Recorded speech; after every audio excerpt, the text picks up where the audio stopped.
Good morning, folks. Here's an interesting little title on J.W. Rinzler as he's talking about his experience with Lucasfilm and then later with the acquisition of Disney and his work therein. Now, he is an editor, or rather a non-fiction editor, at Lucasfilm at the time, and he was the guy behind many art books, behind-the-scenes stuff, how things were made, that sort of stuff. So it's a very interesting contrast between the two companies and his experience with George and other people. So let's just read a little bit here in his quotes. The time I got there, I was in the book department. The book department, in a way, was lagging behind all that through nobody's fault. They were farming it out instead of doing it in-house. So at any rate, probably the first person to come in who wanted to know how they did the movies and had an interest in that. So he was chronicling how they made this crazy franchise. And this is during the time of the prequels.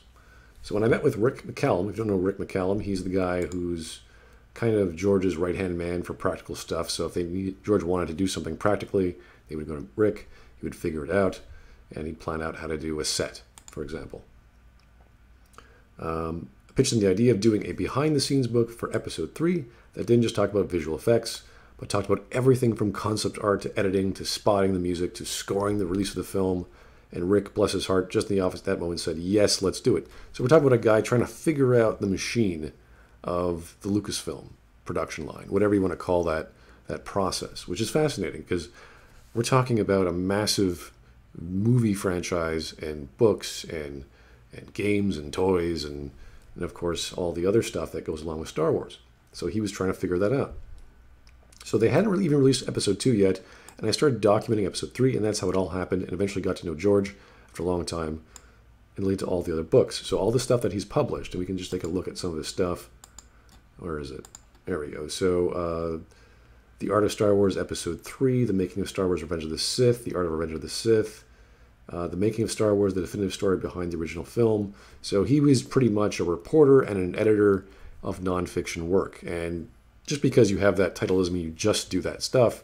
That means you do all sorts of things related to scripts and editing and making things work.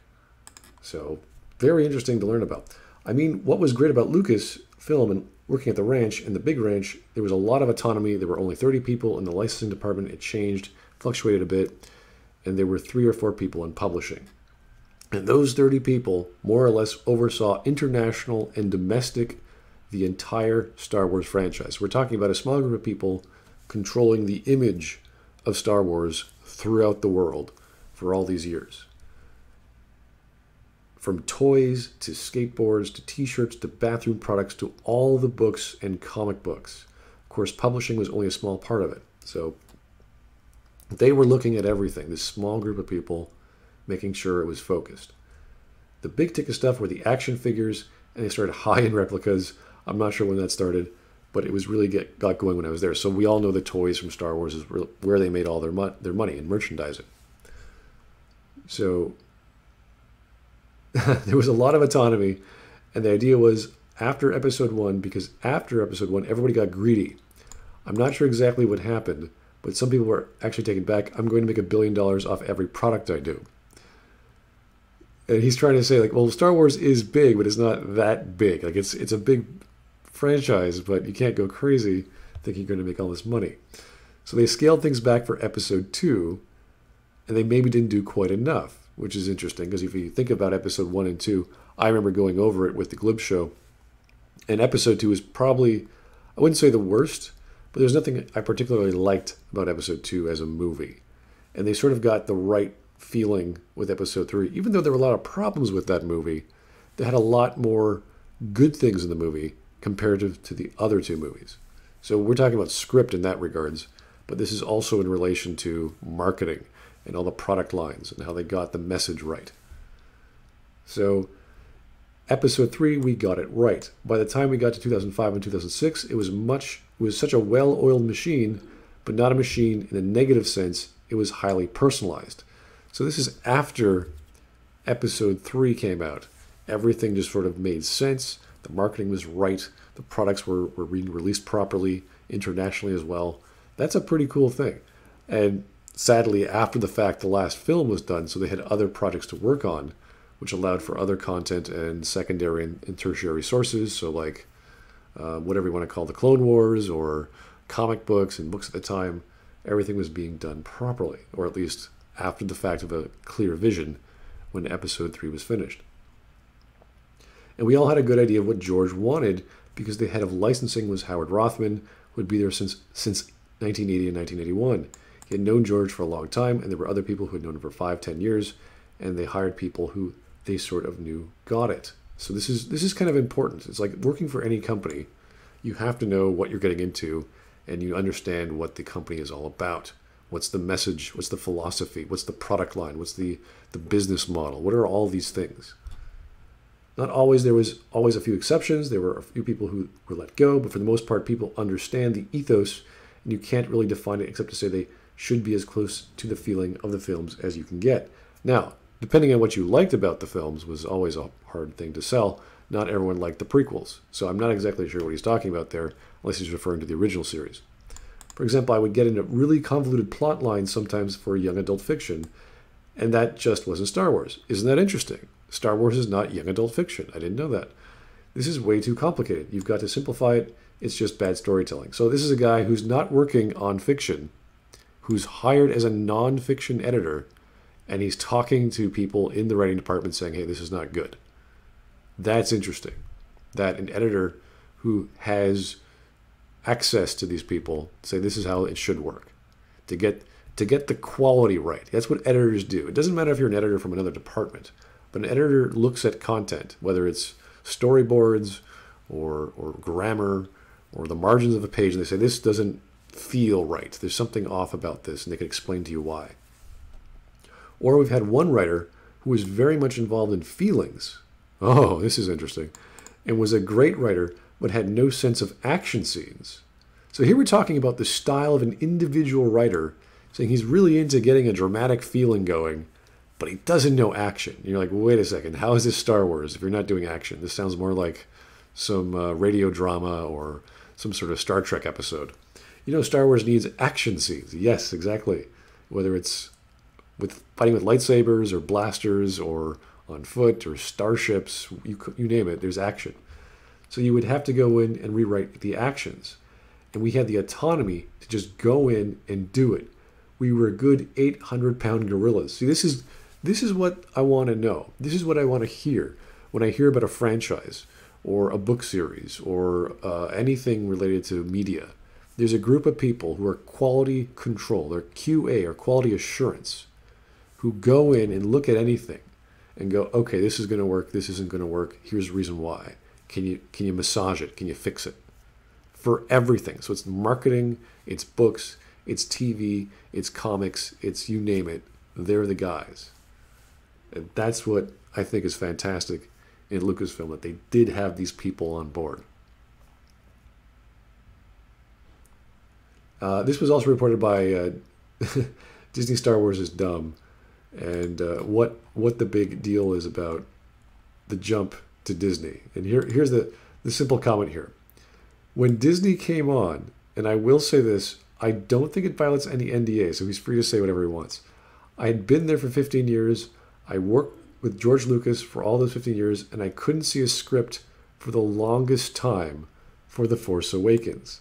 So this is a little bit apart about the filmmaking technique of Disney, or rather J.J. Abrams, if you want to go that far, or individually, that there was no script that they can look at.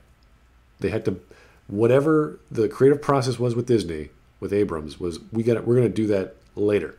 We're not going to flesh it all out. We're going to work with it as we work with the sets and the props and the actors and the musicians and all that other stuff. They're going to figure that out later. They're not too worried about the script. Not the best thing when doing a sequel series to one of the biggest franchises of movie history. And so it was just the polar opposite of ways of working. It was all about control and fear and paranoia. I don't know what that means. That sounds kind of like a bad place to work, honestly. But if you're talking about the creative process of editing and making sure quality is of the highest regard, that doesn't sound good. Paranoia? Why would you ever want to have paranoia in the creative process, or fear or control? Who Who is controlling all this? Obviously, it's Disney, but we don't know which regard. And I don't think he's going to tell us. Not that Lucasfilm. We had some of that. I mean, it wasn't like it was heaven on earth. Of course, we're talking about the creative process. Lots of heads are butting, a lot of imagination and brainstorming. So yeah, you're going to get people arguing. That's normal. But it was far and away, like day compared to that night. It was just so much easier. And, you know, we didn't torture the licensees. So all the people who were in control of all the licenses for the books or the movies or whatever product franchise they were pumping out, it's just, it was better before we sold to Disney, essentially. Oh boy. You then continue to compare and contrast Disney with Lucas's style of management. Some of them could come in and read the script. Not everybody, but like, you know, the head person, whoever needed to read it for that company could read it so that they knew what was going on. So there seems to be some sort of holding back of the script, at least of episode 7, that the entire team at Lucasfilm could not look at it and critique it and what have you. He concluded, and so there was just a lot of cooperation, a lot of sharing of info, and a lot of autonomy. If I decided a book was done and good, it was done. It was published. So this is the huge stark contrast between Lucasfilm and the acquisition from Disney. It's taking apart all the stuff. All Disney had to do was go, hey guys, good job, keep it up. What do you need? That's all Disney had to do. But instead, they had their own creative input, their own way of doing things, and that would greatly explain why we got what happened to Star Wars after the acquisition. Because editors of any denomination are going to make your product better. It doesn't matter what your product is. It doesn't matter if it's a series or a book series or a comic book or this or that. They're the ones who are at the gates saying, no, we're quality control. You're not ready to go.